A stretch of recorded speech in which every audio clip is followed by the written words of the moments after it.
Welcome to This Week in Education. Right now, the world of education is being hit by two giant waves at the exact same time.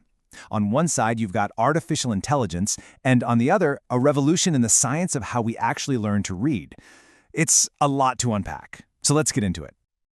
So let's just think about this for a second. It really wasn't that long ago that the biggest debate was, are iPads going to be a distraction for kids? And now the headline is about an entire country giving AI tutors to all of its students.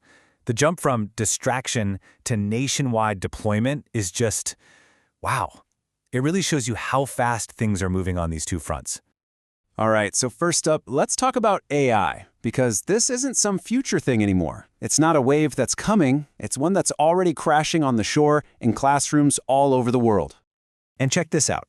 We're talking about 1 million students in El Salvador. This isn't just some small test program. They're going all in, becoming the very first country to roll out AI tutoring across their entire public school system. Think about that. It's a huge, nationwide experiment in real time, and it could totally change our ideas about what a teacher does and who gets access to top-tier learning. Then you've got Thailand, and they're taking a completely different approach. Instead of starting with the students, they're starting with the teachers, 150,000 of them. They've partnered with Microsoft to get their educators up to speed on AI so they can be the ones leading the charge in the classroom. It's a really interesting contrast, right? If you're wondering if this is all just a fad, well, the money says otherwise. The market for AI in education is set to just explode. We're talking almost $100 billion by 2034. That's not a trend, folks. That's a fundamental shift in the economy of education. And this AI push, it's happening everywhere, at every level. You look at Ohio, they're tackling it from a policy angle, making every single school figure out its AI plan. You go to West Texas, and they're building the literal infrastructure, data centers for rural districts, to make sure no one gets left behind. And then you see universities in places like the Philippines creating degrees that blend philosophy with AI. It's a total top-to-bottom integration. Okay, so while all that flashy AI stuff is getting the headlines, there's another revolution happening. It's quieter, maybe, but you could argue it's even more profound. And it's all about how we teach the most basic, most important skill there is, how to read. And this one isn't about code, it's about brain science. So a big part of this starts with finding the kids who need help, right? And a lot of places are bringing in universal screening to spot reading challenges early. That's fantastic. But here's the million-dollar question. What happens next? Is just finding the problem enough? Well, a huge survey of teachers in Alberta, we're talking over 3,500 of them, really shines a light on this. They've got the screening in place, sure, but the teachers are saying, hey, we don't have the time, we don't have the resources to actually do anything with this information.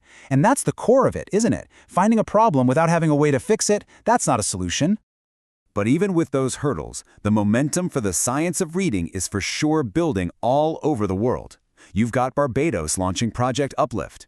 You've got Colorado passing new laws for dyslexia screening. You've got Singapore framing this as a matter of national equity. And in Japan, they're even developing new ways to study the brain to create better interventions. It's a truly global effort. And what's driving all of this is this one beautiful scientific idea, neuroplasticity. And all that really means is that our brains can change. They're not set in stone. The research is so clear on this now. With the right kind of teaching, with targeted instruction, you can literally rewire a child's brain for reading. How amazing is that? But here's where things get complicated. These big, grand ideas, both for AI and for reading, they don't happen in a vacuum. They happen in the real world.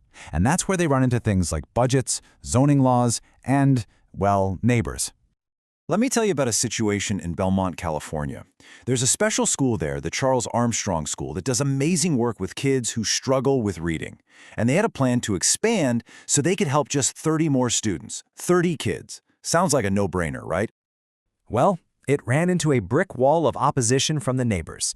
Their concerns? Traffic, the look of a new building, and get this, the sound of children playing. I'm not kidding. The noise from kids at play was listed as a major concern. But listen to this quote from a former planning commissioner. He said, "I believe the sound of children at play, within limits, is a joyful thing, not a nuisance." And that just cuts right to the heart of the issue, doesn't it? It forces us to ask what we as a community actually value. So, okay, with challenges like that, where do we find the good news? where are the models that are actually working? Let's take a look, because there are some really cool things happening. There's this absolutely brilliant model up in Maine. Here's how it works. The University of Maine teamed up with a local dyslexia center. The university's grad students need training and clinical hours, right?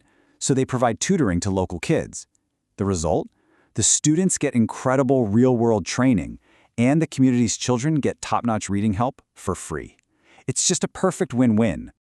And this isn't the only place. In Atlanta, you've got Catholic schools expanding their programs to make sure students with learning differences are fully included.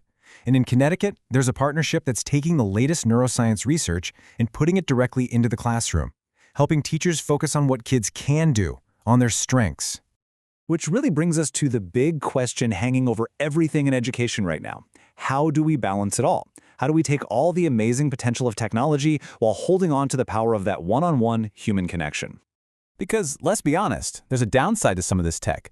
Think about spell check. It's great, right? But for a kid who's learning to read, it can act like a crutch. It can hide the fact that they're struggling, and it lets their brain skip a really important step, that mental workout of connecting sounds to letters that actually builds the foundation for strong reading. But then you look at a place like Singapore, and you see the flip side. They're basically saying that supporting students with dyslexia isn't just another program. No, they're calling it a national test of their commitment to every single child. They're putting the human element front and center. And that's really the question we need to leave you with. As we race ahead building this incredible AI-powered classroom of the future, how do we ensure we don't forget about the timeless human work of building the reader of today? That's the tightrope we all have to walk. Thanks so much for joining us to break all this down. We'll see you next time on This Week in Education. Get a free AI analysis of your child's learning struggle. Link in the description.